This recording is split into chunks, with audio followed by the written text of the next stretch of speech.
Welcome back to Dunstan Kiwi Bred. We continue on the theme of new arrivals now and head to Waikato Stud, where former New Zealand Horse of the Year Ocean Park's first foals have hit the ground. I spoke to Mark Chittick about the quality of his offspring.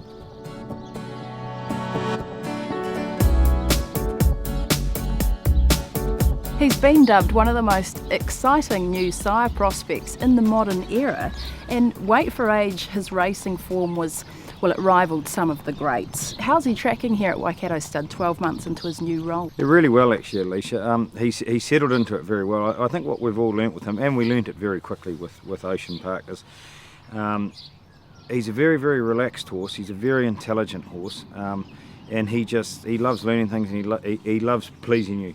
He's got a little bit of spark about him when he hits the breeding shed and with that sort of business. But at the end of the day, he settled in really well. And as I say, he's a delight to have around. He's quite a character and super intelligent.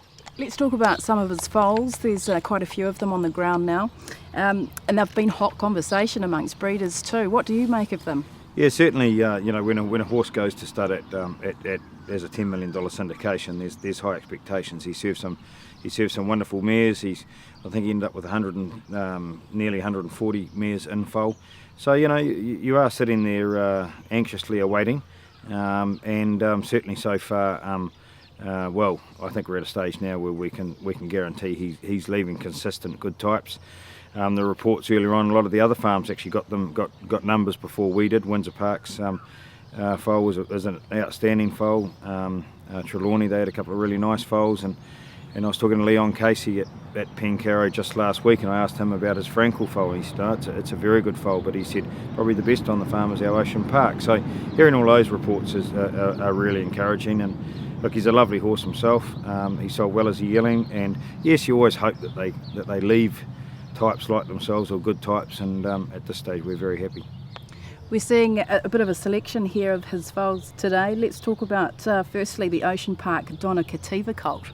Yeah, lovely young mare to start with. She was a dual listed winner in Melbourne, trained by Danny O'Brien. She was a $310,000 yearling, and we purchased her at the end of her racing career. And of course, it's probably the hottest family just at the moment.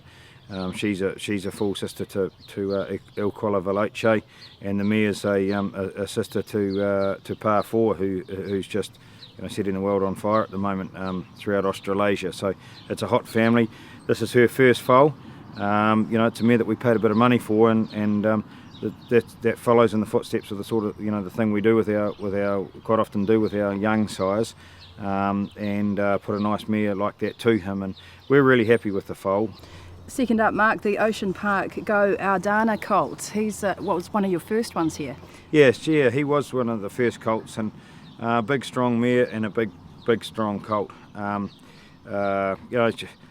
mare hasn't got the best pedigree. She's done a nice job. She's left a few winners, but just a nice robust mare to test the Ocean Park out on, and the type that she's left's outstanding.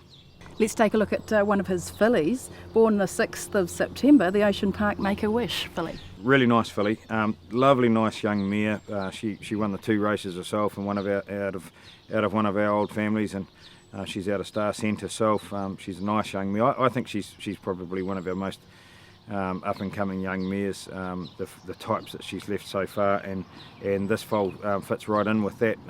Lovely type of filly. Probably looks as though it could go a little bit earlier than what the family usually trends towards. So so that's something to look forward to, and as I say, a nice foal out of a nice young Pins mare. Ocean Park's an esteemed company. He's one of only 6 superstar racehorses to have completed that Underwood, Caulfield and Cox Plate treble. What was it about his makeup that allowed him to win at that elite level? That's a very interesting question, and I think looking at the horse now, like, he's a lovely athletic horse to look at, and I know we all say it afterwards that he is a racehorse. He is an athlete, but I think there's no truer word spoken with Ocean Park. When you look at him, when you break him down, he just looks like an athlete. He looks like he should run, and he did run. And I think on top of that, as we alluded to earlier on, with the superior intelligence that the horse has, and the sort of go and do it attitude. and that's how he won his races. Tough, and let's just get out there and do it. I think all of those things into the pot together, helped in winning those, those 5 Group 1 races all in total. You mentioned he had a book of around 140 last season. What is it that's attracting breeders to Ocean Park, on pedigree, of course, by the late great Thorne Park and out of that wonderful female family? Talk us through it. Yeah, well, he was a $10 million buy, and so it was a large syndication, and we were incredibly well supported. We had him syndicated in 24 hours. And it's quite a major investment for those sorts of people, including ourselves. We own half the horse ourselves, so it's our policy to put some of our nice young mares like Donna, Cattiva, Make a Wish, etc. that we've seen today.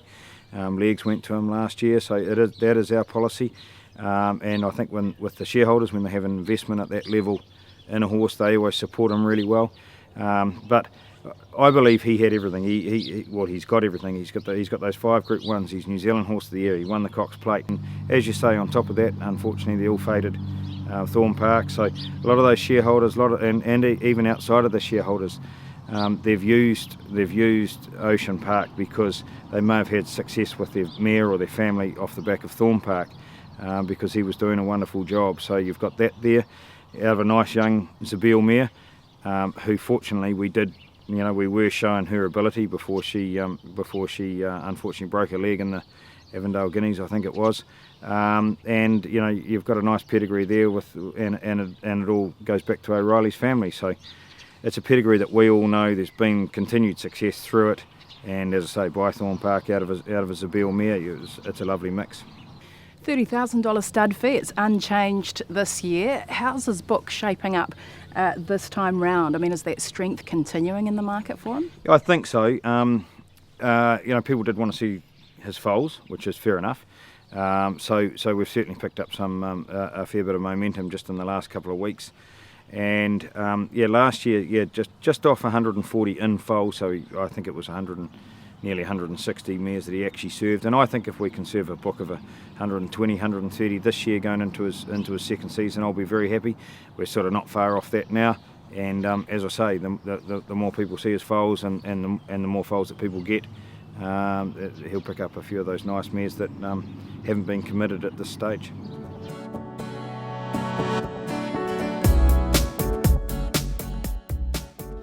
Waikato stud are delighted with the stock of Ocean Park, and we wait with anticipation to see how they develop over the next 12 months. Well, it's now time for Kiwi Bred Abroad, and we head up to Singapore to link up with New Zealand Bloodstock's Mike Kneebone. Welcome to another edition of Kiwi Bred Abroad. It's the show brought to you with the compliments of the Singapore Turf Club, who race from their Kranji base here every Friday and Sunday.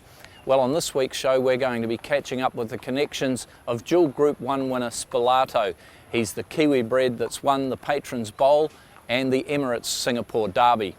I know you've been coming up to Singapore to watch him race since he won his second start.